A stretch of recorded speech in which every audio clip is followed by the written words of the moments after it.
अस्सलाम वालेकुम। मैं हूं होम्योपैथिक डॉक्टर मोहम्मद इकबाल। मेरे यूट्यूब चैनल का नाम है homeopathic skin and beauty clinic. मैं गुज़िश्ता 40 साल से यानी 1985 से क्लिनिक कर रहा हूं और कई साल से यूट्यूब वीडियोस बना रहा हूं। मेरी कोशिश होती है कि मैं आम फहम ज़बान में और ज़्यादा से ज़्यादा ऐसी वीडियो बनाऊं जो हर बंदा समझ सके और उसको जल्दी अमराज के मतलब अवेयरनेस हासिल हो। और मैं पिछले 2-3 साल से आप मेरी अगर वीडियोस देखें तो मैंने तकरीबन हर मौजू पे वीडियो बनाई है। तो आप मेरे इस चैनल को ज़रूर सब्सक्राइब करें और अपने दोस्तों और अजीज़ व अकारब के साथ इसको शेयर करें। आज का जो मेरा मौजू है वो चेहरे के फालतू बाल। ये ख़वातीन में एक बहुत बड़ा मसला है। तो ख़वातीन के इस मसले के हल के लिए होम्योपैथी में बेहतरीन दवाइयाँ मौजूद हैं। हमारे पास पल्सटीला, सीपिया, थूजा, लैकेसिस। हम इसको अकॉर्डिंग टू सिम्टम्स देते हैं, जिससे ये बीमारी ना सिर्फ कंट्रोल होती है, बाल उगना बंद होते हैं और अंदरूनी बहुत से हार्मोन्स के मसाइल और वेट बढ़ने के मसाइल और इस तरह के कई चीज़ें जो कि बालों के साथ मौजूद होती हैं वो भी साथ हल हो जाती हैं। आजकल इसका लेज़र से बहुत अच्छा इलाज होता है।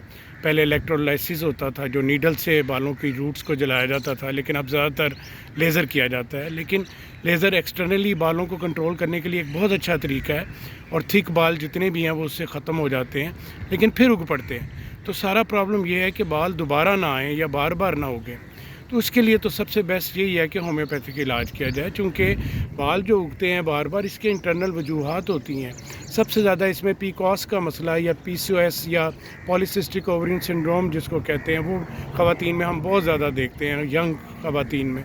और उनसे उनके चेहरे पे ना सिर्फ बाल आते हैं बल्कि उनका वज़न भी बढ़ता है। इस तरह थायराइड के problem, hormonal issues, hormonal imbalance और इस जेनेटिक फैक्टर भी इसमें बहुत ज़्यादा काउंट करता है। कई फैमिलीज़ में ये ज़्यादा मसला ख़वातीन में देखा जाता है। इसके अलावा ऐसी बहुत सी क्रीम और कॉस्मेटिक्स हैं जिनको अगर आप मिस यूज़ करेंगे तो उसकी वजह से भी बहुत ज़्यादा चेहरे पे बाल आते हैं और उनसे चेहरे पे थिक बाल उगने लग पड़ते हैं।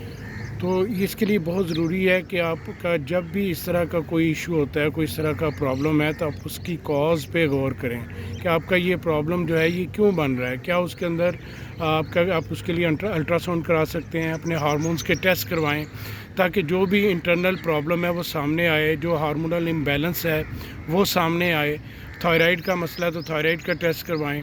और अगर आप कोई ऐसी कॉस्मेटिक्स और क्रीम्स यूज़ कर रहे हैं जिनका प्रोलॉन्ग यूज़ करने से मुंह पे बाल आ जाते हैं तो उसको ज़रूर देखें। जैसे स्टीरॉयड क्रीमें, बीटामेथाजोन क्रीमें, क्लोबिटाजोल क्रीमें लोग कॉस्मेटिक्स के तौर पे चेहरे पे लड़कियां लगा रही होती हैं, ख़वातीन लगाती हैं कि हमारा रंग साफ़ हो जाएगा। वो रंग साफ़ नहीं होता बल्कि जिल्द बारीक हो जाती है और चेहरा हमेशा के लिए बालों से भर जाता है और इतने थिक बाल होंठों के ऊपर और चिन पे आ जाते हैं और साइडों पे आ जाते हैं कि जो सवाए लेज़र के ऊपर से किसी तरह रिमूव नहीं होते। तो इसलिए लेज़र भी करवाएं, लेकिन साथ इसका असल इलाज करवाएं, इसकी कॉज तक पहुँचें, तो फिर आपका मसला मुकम्मल तौर पे हल हो जाएगा। तो अगर आपका कोई इस तरह का इशू है तो आप परेशान ना हो, मेरे से रब्ता करें। मेरी वेबसाइट और क्लिनिक के एड्रेस जो हैं वो सारे इस वीडियो में मौजूद हैं। इसकी डिस्क्रिप्शन में जाएँ तो आपको मेरे क्लिनिक के एड्रेस, गूगल मैप सब मिल जाएगा। तो इंशाल्लाह उम्मीद है कि अगर आप इसका मुकम्मल इलाज कराएंगे तो आपका मसला हल हो जाएगा। आपका बहुत शुक्रिया। इस वीडियो को ज़्यादा से ज़्यादा अपने दोस्तों, अजीज़ों, कारब के साथ और ऐसे मरीज़ों के साथ शेयर करें, मेरे चैनल को भी और वीडियो को भी, जो इस मरज़ में या और किसी भी किस्म के जल्दी मरज़ में मुब्तला हैं या किसी किस्म का भी कोई ब्यूटी इशू है। नाखूनों, बालों के अमराज, ये सब जल्दी अमराज में आते हैं। तो आप इसके लिए मेरे चैनल को देखें, उसमें जो सारी वीडियोज़ मौजूद हैं और मेरे क्लिनिक्स पर मुझसे रब्ता कर सकते हैं। आपका बहुत शुक्रिया।